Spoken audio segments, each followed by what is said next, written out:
people know anything about cryptocurrency, they know that it's quite volatile, and that makes it very hard for it to be used as a medium of exchange, meaning you can use it to buy and sell goods and services. I do want to ask one question, Yeah. because there's been talk in North Carolina with the state treasurer about investing pension dollars into cryptocurrency up to 5%. What do we think about that?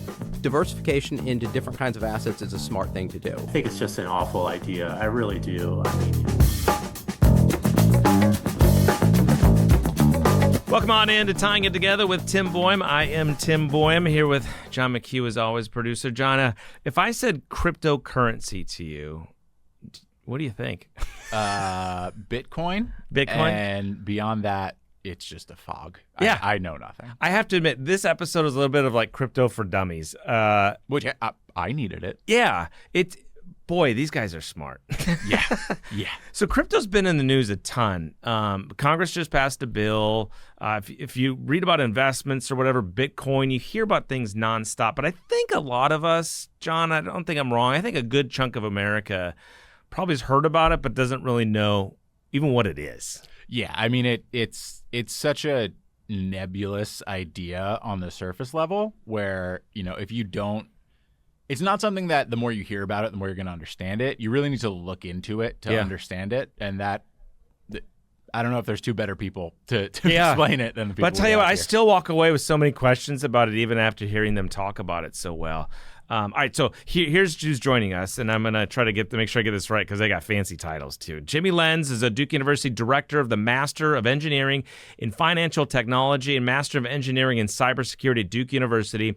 He was an early adopter of digital trading and spent a lot of time in the private sector too.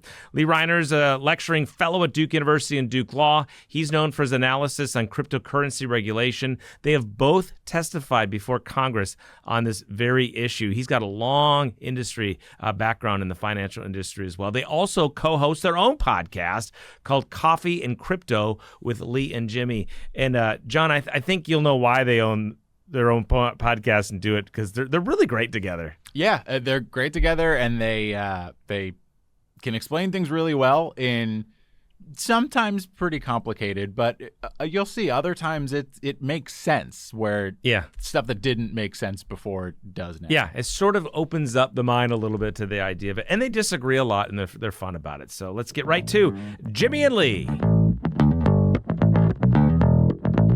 Guys, first of all, it's good to see you. Thank you so much for joining us. Part of the reason I want to do this is because I'm not very smart when it comes to this, and I know there's probably a lot of other people out there that are hearing what's going on in Congress and are like, what the heck is going on? So, Jimmy, let's start with the pure basic. What is cryptocurrency? What is cryptocurrency? Boy, that's the question of the ages, isn't it? In particular right now. So cryptocurrency is, we can think about it in a couple of different ways. And it's basically electronic money or electronic stores of value. When we say money, usually people think of fiat currency, US dollars or something like that. But cryptocurrency is borderless. It is not a fiat. It's not issued by a government or something like that, at least not up until now. Maybe we'll have a central bank digital currency, but for now, that's not going to happen, in particular here in the U.S. But it's an electronic store of value. So think about the way that we do almost everything now is electronic, right? If I asked you to pull out your wallet, I bet there's no cash in it. If you're even carrying a wallet, right? You do everything on your phone. And so when we think about cryptocurrency, that's all it is a store of value similar to currency, but it's denominated in different things. And who holds this currency?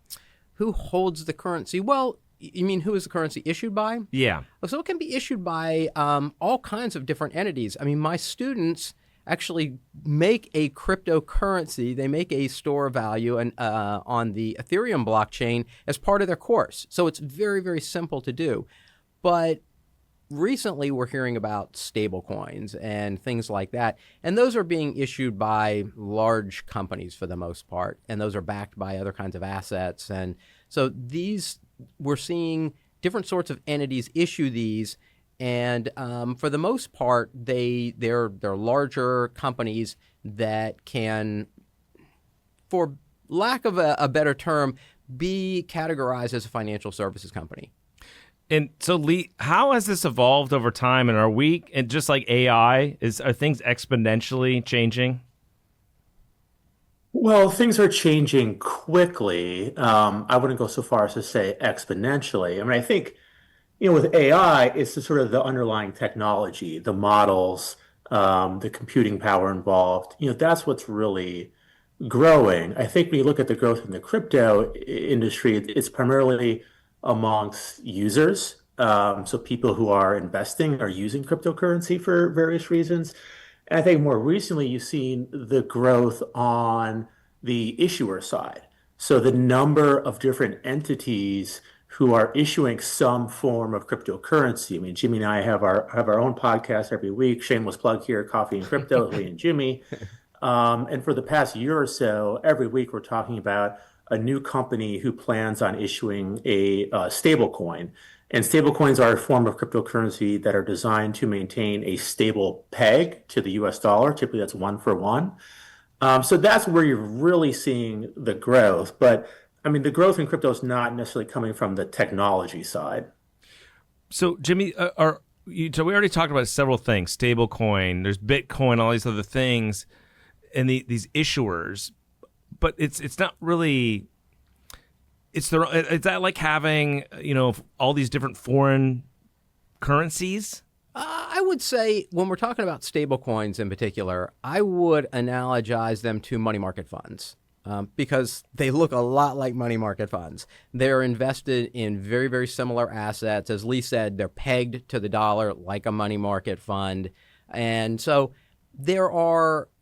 I think that's the best way to think about stable coins. You think about stable coins, think about them in terms of like a money market fund, except that they're much more efficient. Everything that you do is immediate. And they can be easily transferred. They can be, whereas your money market fund is going to be, you're going to buy it and sell it through a brokerage firm. It's going to take you a couple of days. It does maintain a peg to the U.S. dollar, but you certainly can't use it for other things. I can't use my money market fund at Schwab to go in and buy a cup of coffee, whereas a stablecoin I can. So, Lee, to that point, I was going to ask: Is this more about investment and money management long run than it is about a currency to use for goods?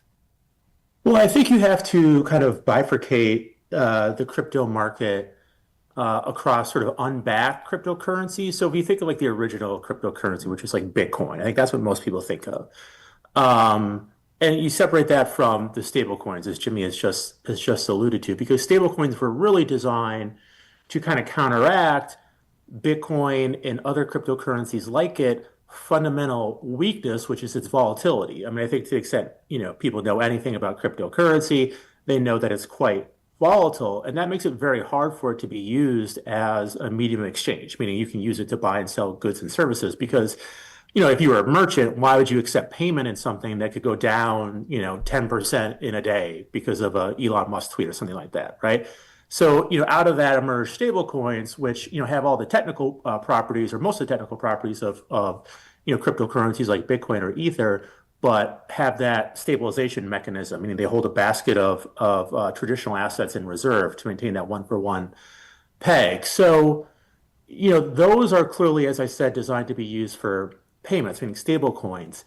At this point, when you look at, the original cryptocurrency, Bitcoin and others like it, it's primarily an investment, right? That's kind of how the market has sort of coalesced at this point.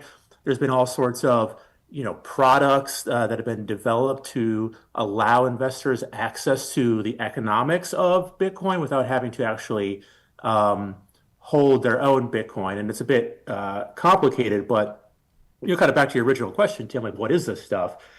I mean, at its core, it's simply just a database entry, right? A Bitcoin is an entry on a distributed database, meaning that everyone who runs the Bitcoin software on their computer has access to the exact same database, and everyone agrees on sort of the canonical state of that database.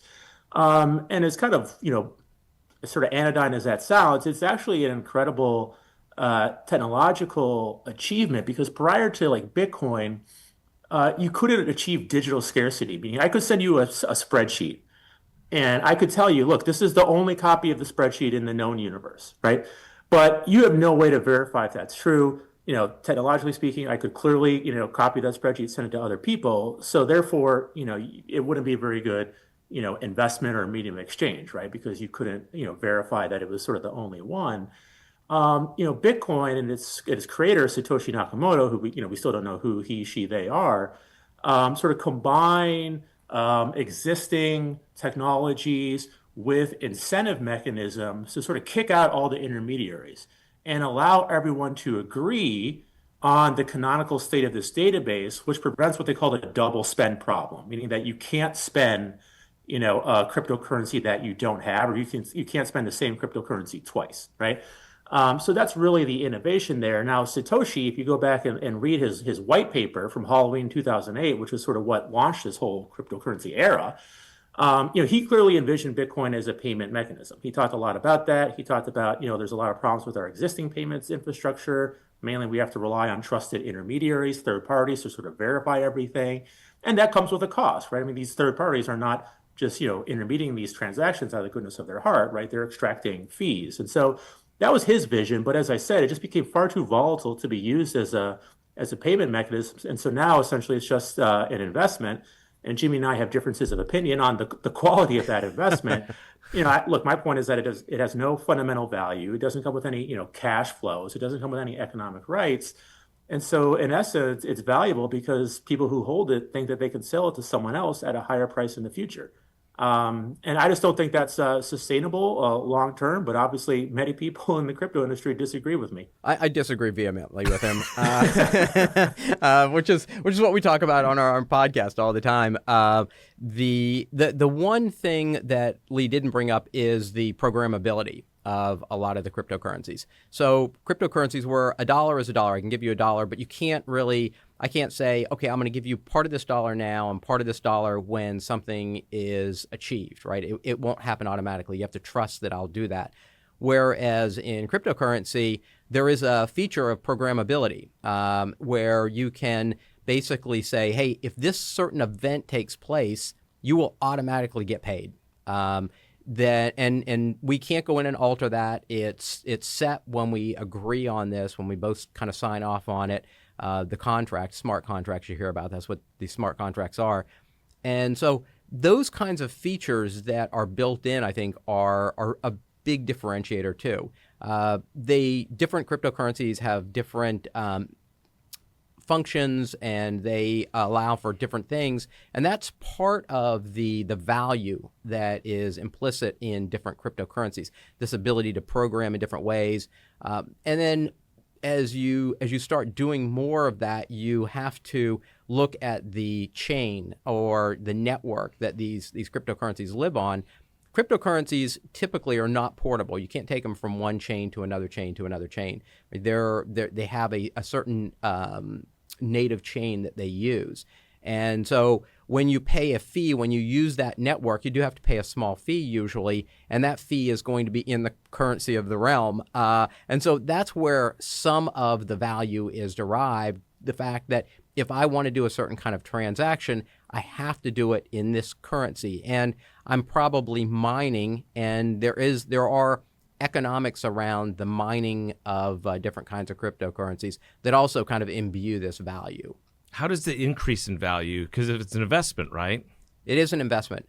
Well, if more people are using the network and there is a finite amount of currency as the demand for the network grows, and because there is a finite amount of currency, the currency has to be worth more. And so, we've done a lot of experiments around this. I do this with my students quite often. And it is really around the strength and the size of the network that you can derive a certain value from. So as the network becomes, as you have more users, as you have more transactions, as you have more complicated transactions, of course, the currency has to go up in value if you keep it at a kind of a steady state. So Lee, let's say I wanted to invest like this to help my retirement. How does that work? Like, do you cash this out and it becomes dollars, or how does that, or do you, because you don't buy goods and services with this, how does that work?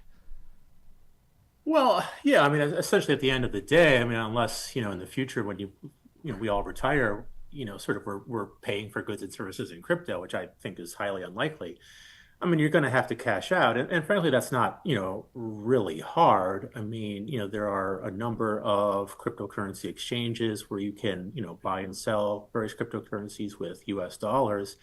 And beyond that, I mean, you actually don't need, as I mentioned earlier, you don't actually need to hold crypto if you don't want to, and you can still gain exposure to the economics of crypto. So the classic example is ETFs, exchange traded funds, which I think most people who invest for retirement are probably familiar with. These are very popular products. They're very effective products because they allow for passive index investing at very low cost.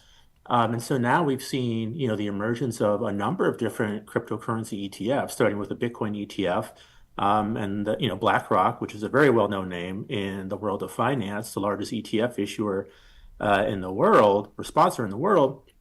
They have a Bitcoin ETF that became the fastest growing ETF in the history of the product. And you just, you can buy that through your retail brokerage account. So if you have a Schwab account or an E-Trade account or whatever it may be, you can buy a Bitcoin ETF with cash. So you never actually have to deal with cryptocurrency. Now we've seen the emergence of these, so-called Bitcoin treasury companies. So these are companies that are already publicly traded. Ostensibly, they have some core business that's not crypto related, but the company will go out and raise debt and equity and then invest those proceeds into cryptocurrency. So the classic example here is this company called Strategy. It used to be known as MicroStrategy. It was a software company who a few years ago just decided to go all in on Bitcoin, raise all this money from outside investors and buy Bitcoin. And now the stock market essentially values that company's strategy at twice the value of the underlying Bitcoin that the company holds. Now, Jimmy and I talk about this on our podcast as well. And we both agree that this is not sustainable. But I just bring that up as an example of how companies or how investors can gain exposure through just buying, stock in a publicly traded company that is just invested in Bitcoin. So again, that's just all dollar-based transactions. So it's actually quite simple at this point to invest in cryptocurrencies, with dollars. And, obviously when you sell, you get dollars back. So, Jimmy, do you think this impacts how people invest in the market and its growth then, if people invest more in crypto?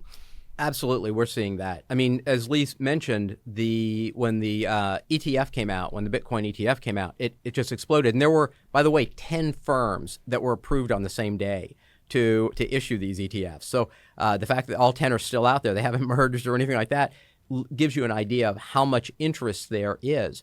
But, going beyond that, we've seen other ETFs come out for other cryptocurrencies. The BlackRock also has basically a money market fund that is tokenized, so it looks kind of like an ETF. We're seeing more and more different kinds of assets being tokenized. JP Morgan probably 3 weeks ago, announced they were tokenizing deposit accounts. And so you're probably saying, well, but why? Why tokenize these things? I can just go use a deposit account. Well, there are a few reasons. One is, as I said, access. You can access this 24/7. There are no shutdowns, there are no downtimes. The other thing is you can actually access your funds right away. So even if you go to a bank and deposit cash that's held for a certain period of time, you can't get access right away. If you deposit a check or if you're a small merchant using credit cards, it could take you a few days, a week before you actually get access to that. Well, take payment in stable coins, you have access immediately. And I've heard, anecdotally somewhat, but that you are starting to see more and more small businesses accept stablecoins for payment because of this access. So I was going to ask, do you agree with Lee, though, that it's unlikely, at least in the near future, that it will be used for goods and services? No, I don't agree with Lee. I said that regards to like Bitcoin. I didn't say that. Yeah. I exempted stablecoins. Stablecoins. Yeah. Although I disagree. I also agree that stablecoins will not be used widely for at least retail payments. I think we're already seeing that they are. But the other thing that we're seeing is, and this has been around a while, is debit cards against your cryptocurrency. So there are several issuers, Visa and MasterCard type debit cards that you can use against your cryptocurrency account. So when you say, "Oh, I can't use it to buy a cup of coffee," it's like I do that every morning. I just debit my account, and so you are starting to see more and more. I think as these become more popular, as you see more banks start issuing them, things like that, there are going to be incentives to use these. Absolutely. I mean, you have to agree with me, Lee. There's going to be incentives for people to use stablecoins that are issued by banks, right? Um, I don't think so. I mean, I don't really know what incentive the bank can provide. I think the big question is what happens if you have large retailers issue a stablecoin. So Walmart and Amazon have both recently said that they're considering launching a stablecoin. And so you can imagine a situation where, let's just say, you're shopping on Amazon and you have a certain amount of Amazon stablecoins that you would get a discount, for instance, if you use the Amazon stablecoin as opposed to like your credit card. I think that is certainly the easiest way to drive mass retail adoption. But again, these stablecoins are not interchangeable, right? So, I wouldn't be able to use the Amazon stablecoin, at Walmart or somewhere else like that. Well, maybe you But the, could. Maybe you could. Yeah, well, there they would have might to be, accept it. They might I don't accept it. know. I mean, Well, they're it's, competitors. So, well, they're you competitors, could have but still. interoperability. But Yeah. again, these things are not, they're not fungible like dollars. Right. Stablecoins are. I mean, that's an important point to make. And also, Tim, consumer purchasing behavior is very, very sticky. And the reality is that most of us are very addicted to our credit card points, right? We all want our miles, our cash back, whatever it may be. And as a case in point, JP Morgan, which issues the popular Chase Sapphire Reserve card, just announced that they were going to raise the annual fee on that card to $795. Okay. So people are paying almost $800 just to use a credit card. Why would they switch then to using a stable coin that pays them no interest, right? And that's a key point to make because, President Trump just signed a bill into law that doesn't allow stable coins to pay interest. So look, I think there's a lot of reason why retailers, why merchants would want people to start using stable coins because as you've probably heard, right, they do not like the swipe fees that they have to pay. They are quite high. But the swipe fees, it's not something that the consumer is aware of, frankly, or necessarily cares all that much about. So consumers are what is going to drive the change here. And right now, I'm just not seeing it. I think there's reasons for corporate customers to use stablecoins on a business-to-business transaction basis, but from a retail standpoint, we're all kind of locked into our cards, and I just don't see that changing anytime soon. Well, yeah, but you could give the same incentives as you have on cards, right? You could give discounts on different things, just like cards do. You can't pay interest out, but you can give discounts on under the new bill. So that would allow a bank to say, "Hey, use my stablecoin. I attract deposits because of that." We're not sure if they're going to be treated as Tier 1 or Tier 2 capital, but that's another story. But they could say, "Hey, if you shop at certain retailers or if you use my stablecoin, I'll give you 0.5% or 1% or 1.5% if you're a really good customer discount on things." So they can certainly incentivize behavior similar to what they've done in credit cards with stablecoins. I want to ask about, because obviously that's a big elephant in the room, regulation and Congress and what this might look like in the future. But I do want to ask one question, because there's been talk in North Carolina with the state treasurer about investing pension dollars into cryptocurrency up to 5%. What do we think about that? It's a diversified portfolio. I mean, I'm a fan of diversified portfolios. I'm an economist at heart, and that's kind of what I've always done. And I think that diversification into different kinds of assets is a smart thing to do. Lee's going to disagree with me on this, but I think it's a good idea that you should think about diversifying into all kinds of different kinds of assets. And we've seen over time that always works out better. Rather than putting all your eggs. Would I think we should put 95%? Absolutely not. But 5%? Absolutely. Why not?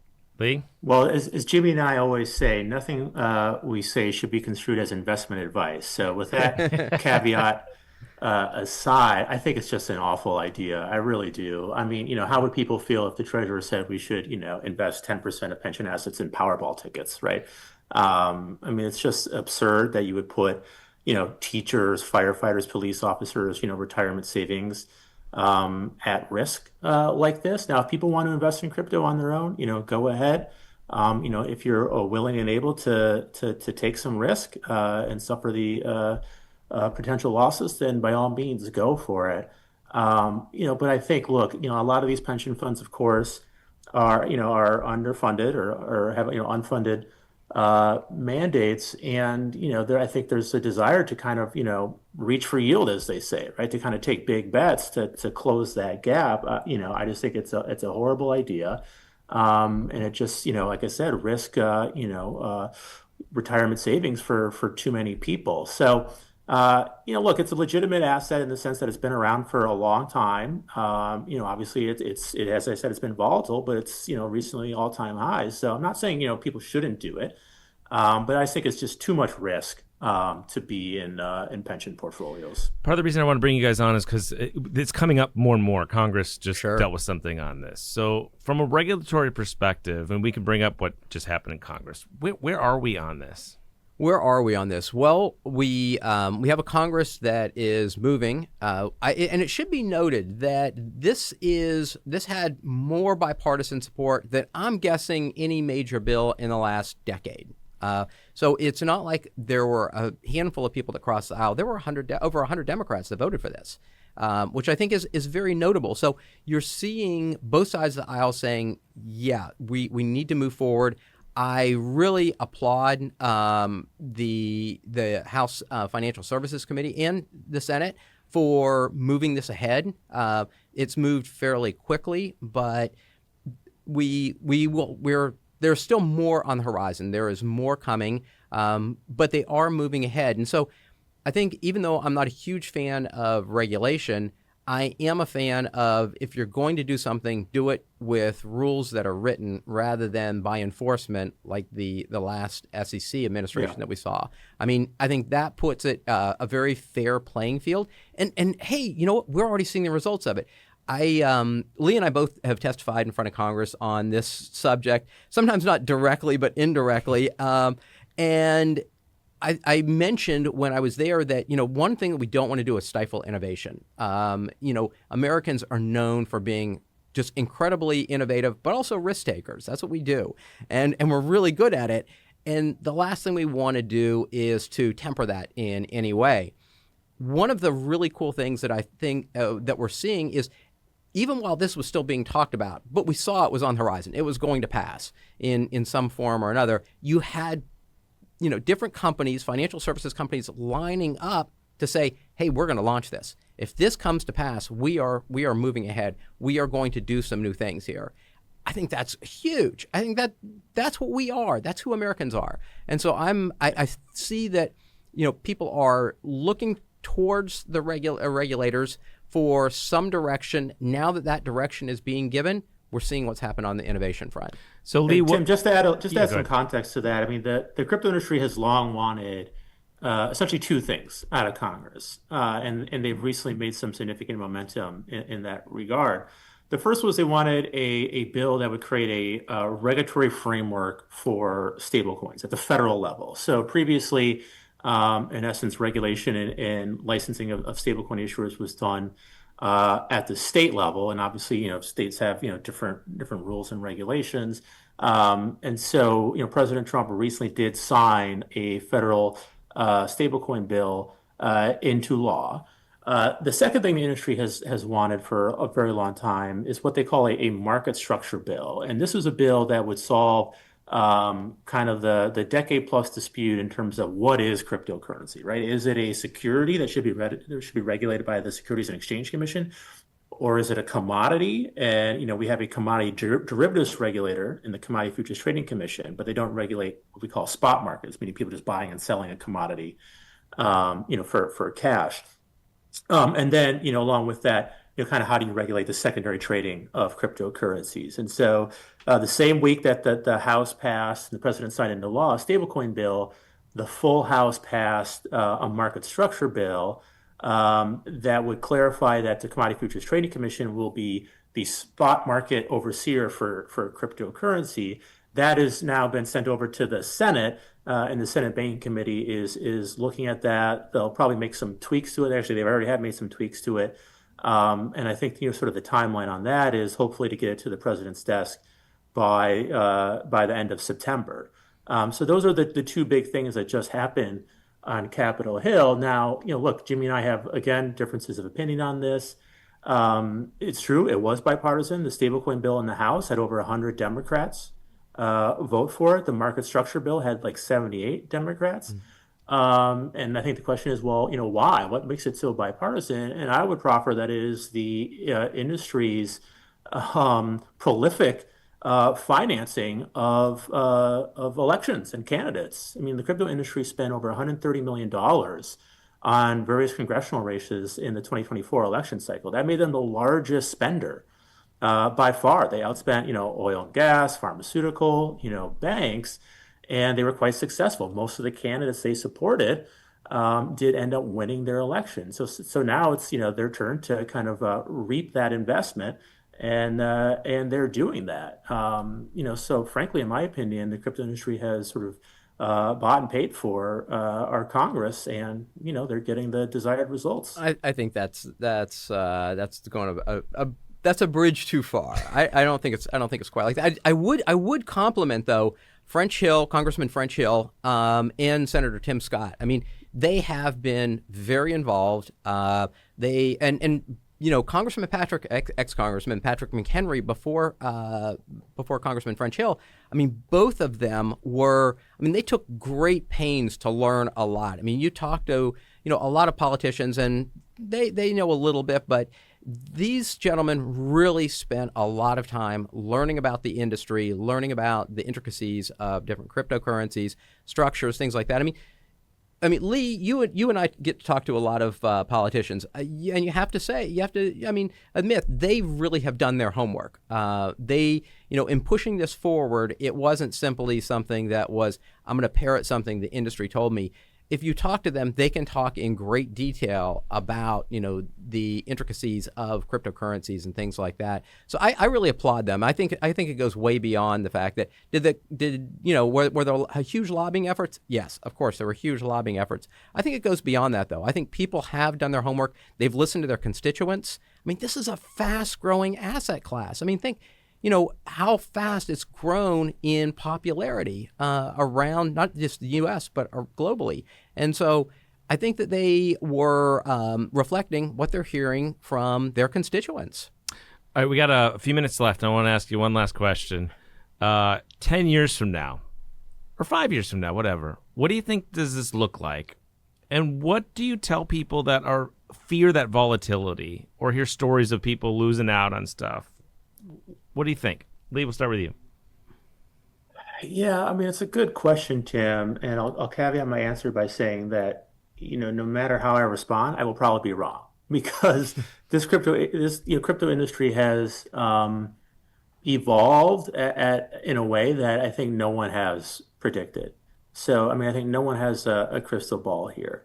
I will say that this is a sector, an asset class, and it is an asset class that is prone to boom and bust, right? We've seen multiple boom and bust cycles. Obviously, the most recent occurred in the wake of FTX's collapse in 2022, but there's, a collapse, before that in 2017, 2018. So there will be another downturn. And it's just a question of kind of how severe and how widespread will the pain be. I think, one of the upsides of the FTX debacle was that it didn't spill into the traditional financial system, right? It didn't really impact the broader economy. I don't think that's true anymore. I think if you were to see another FTX, and I'm very confident that there will be one, I don't know when, but I think it'll happen within the next 5 years for sure, that you're going to see some, traditional financial institutions, suffer and potentially fail, unless they're bailed out by the government. I think we're at that point where, just like we've seen time and time again with regards to banks, investment banks, you name it, the government will probably step in and prop this sector up for fear of the broader contagion. So, I mean, I think that's really the only thing I can say with certainty. I don't think we're going to see crypto being used for things other than speculation. Obviously, Jimmy will disagree with me on that point, but kind of how does this story end? No one knows. All right, Jimmy, your turn. Okay, so as Lee postulated, I am definitely in the other camp. I see it continuing to expand, and when I say expand, I don't just mean more people are going to be holding cryptocurrency. I think that we're going to see digital representations of other kinds of assets. So you hear sometimes people talk about tokenization, tokenizing different types of assets. That is going to come to pass probably in the next year or two. We'll start to see that really come to fruition. We have already tokenized things like bonds. There are a number of companies that have debt, publicly traded debt that has been done in a tokenized fashion. Robinhood just tokenized a couple of private equity offerings in Europe. It's not legal here in the United States to do so. But I can see this exploding. I think the idea of tokenizing more assets, and it's going to give people access to things they don't have access to today. People don't realize sometimes that the number of publicly traded investments has shrunk every year for the past 20 years. If you go back 20 years ago, there were 2.5, 3 times the number of publicly traded stocks on the New York Stock Exchange as there are today. There are now more derivatives than there are underlying assets that are traded. And so what this is going to do, I think we're going to see tokenization of different kinds of assets that will be looked at as long-term investments, more traditional investments, but it'll give more people access to those. In addition, I do see stablecoins growing. I think we're going to see more flavors of stablecoins, similar to what JP Morgan did with tokenized deposits, which actually do allow you to pay interest on them. So I see this exploding. I think if you look 5 years, 10 years down the road, we're going to see more and more of this digital representation being utilized by all kinds of different companies. Are there going to be boom and bust cycles? Absolutely. There are boom and bust cycles in every industry. It happens. It happens with currencies. It happens with the U.S. dollar. It happened with the British pound. We've seen that time and time again. So yes, it's going to be, I think, subject to cyclical moves, just like everything else. But these are proven. They are popular, and I think that people are going to take this and run with it. And I hope that it's led by the United States. I think the new regulation is basically incentivize people in the United States, because we did have companies leaving the U.S. to go elsewhere and do the same thing, but do it in other places. I think we're going to see more people coming back to the United States. I think we will be a center of this kind of innovation, but I see it exploding. I really do. Well, we'll see. Gentlemen, in the meantime, thank you for expertise and helping our audience kind of understand it better, because it is complicated. So thank you. Tim, thanks very much. I appreciate it. Yeah. Thanks, Tim.